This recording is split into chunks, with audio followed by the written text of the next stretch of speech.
Documentary and film has created a lot of stories to share about the Titanic.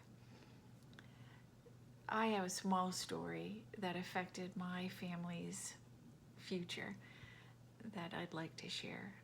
My great grandmother and I used to spend a lot of time together when I was younger. We would play games, card games, cribbage, talk about silly things, and she generally lived in the moment. We did a lot of laughing and enjoying the time that we were spending together.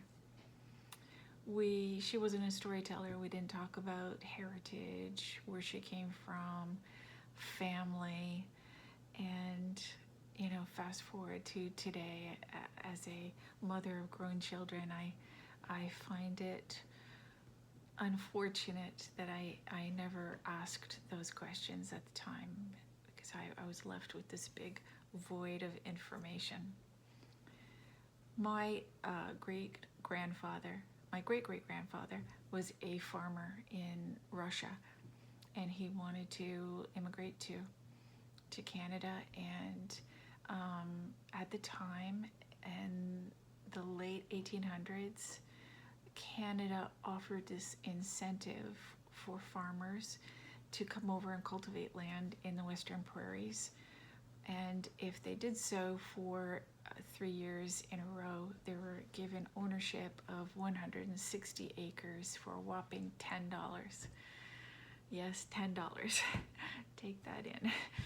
Anyway, so he planned to come over with my great grandmother and her siblings and his wife, and it was, it was a big deal. And so he saved for tickets on the coveted trip across the Atlantic on the Titanic. A middle-class family approached him and offered, obviously, a greater amount, and he ended up selling the tickets. And as a result, my family wasn't on the fateful trip, and we would have, of course, been, when I say we, my family would have been, of course, at the bottom of the ship.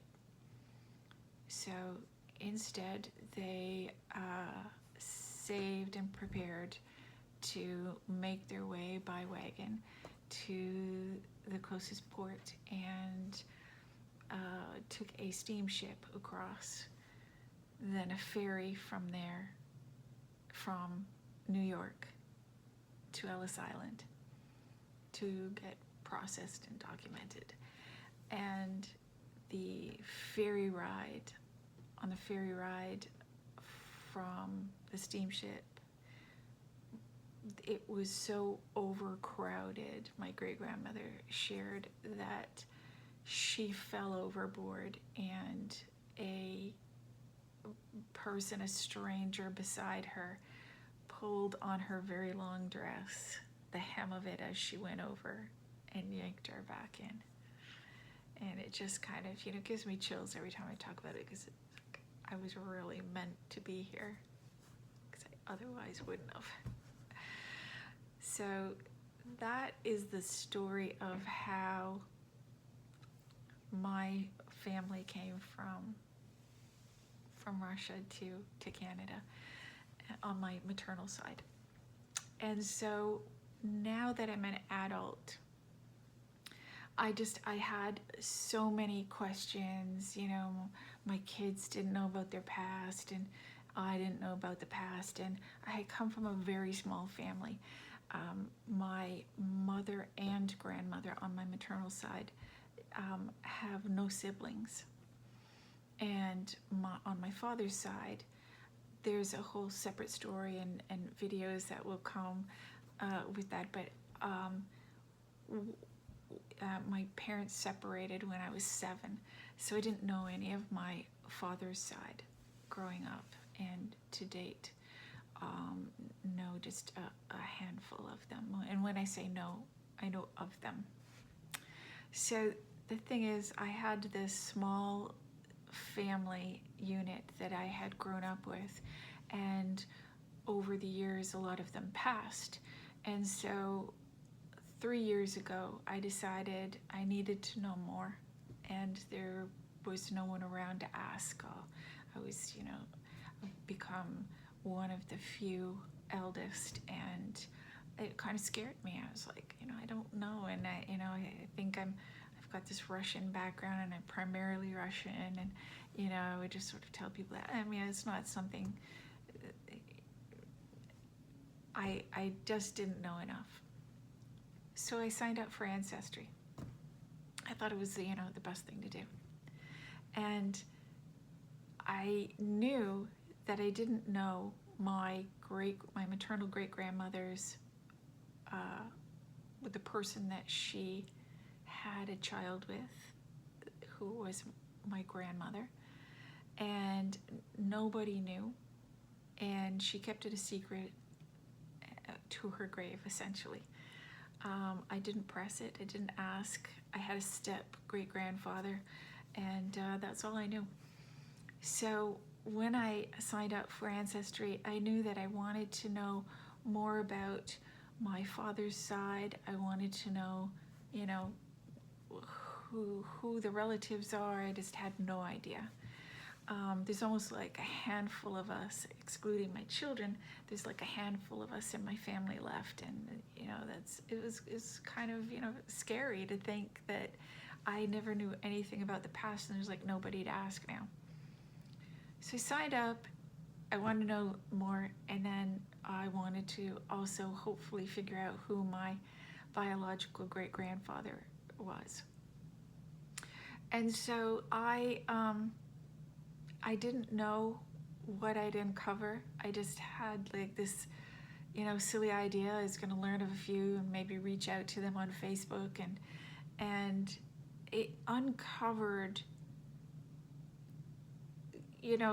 something unbelievable in my search, and it's hard to share in one video, but I'm probably going to break it down into, one or two more. But what I uncovered just sort of opened up this journey of understanding and learning and, realizing, and just the discovery of what I uncovered led to the royal family, the British royal family, and it's just like a whole scope of stuff that I've still not completely figured out.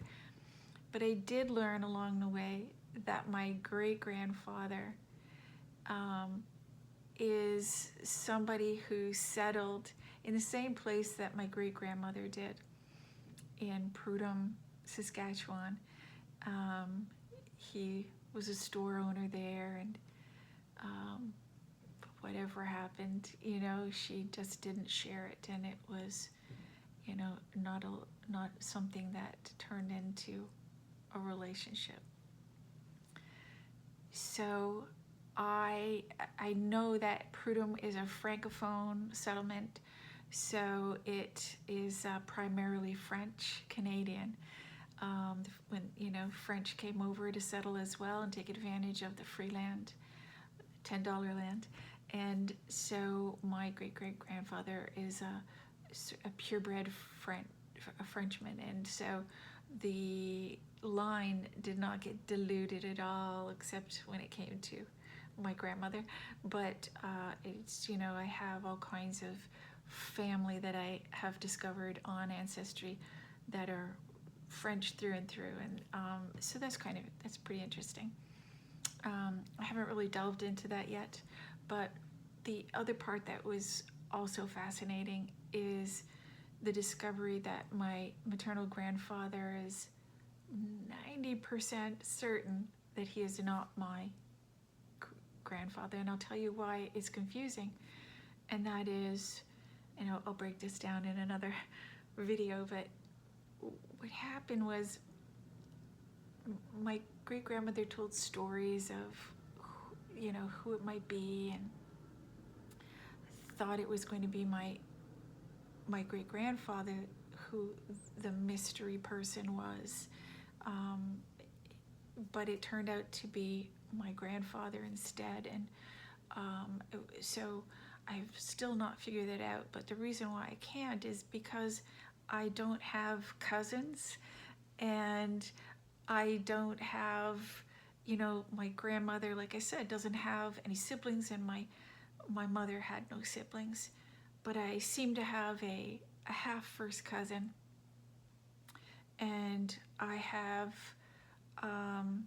my mother had a child out of wedlock, and so her son, who is my half brother, has a child, and she has a connection to who is supposed to be my maternal grandfather, but I don't have a connection. So I started to, after a lot of research, decide that her father may be a product of that family, and that's why they're related to me. My brother had mentioned one day, about a year ago, and I couldn't figure out how to fill in that my great grandfather. He said to me, did you ever imagine that our mother looked like the Queen?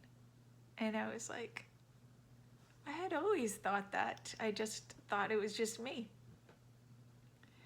I'm going to try to show you a picture. I don't know how to attach it, but I'm going to figure that out, of my mom when she was younger, and my grandmother who too has similar features. And so because I had run out of ideas of how to fill in these blanks, I started to plug in the royal family, and plugged somebody from the royal family into my great-grandfather's slot before I figured out who he really was. And then as I learned more about how ancestry works, I then moved him to the grandfather slot. And all of these DNA connections started to flood in, and I was like, what is happening? And so while today I'm not 100% certain it's not this person, I will leave that door open, and I am still researching, but I will fill you in on a lot more in the next video. If you care to follow along in my search for the truth of who my maternal grandfather is, and did he live in a castle? We'll find out more. Please follow along.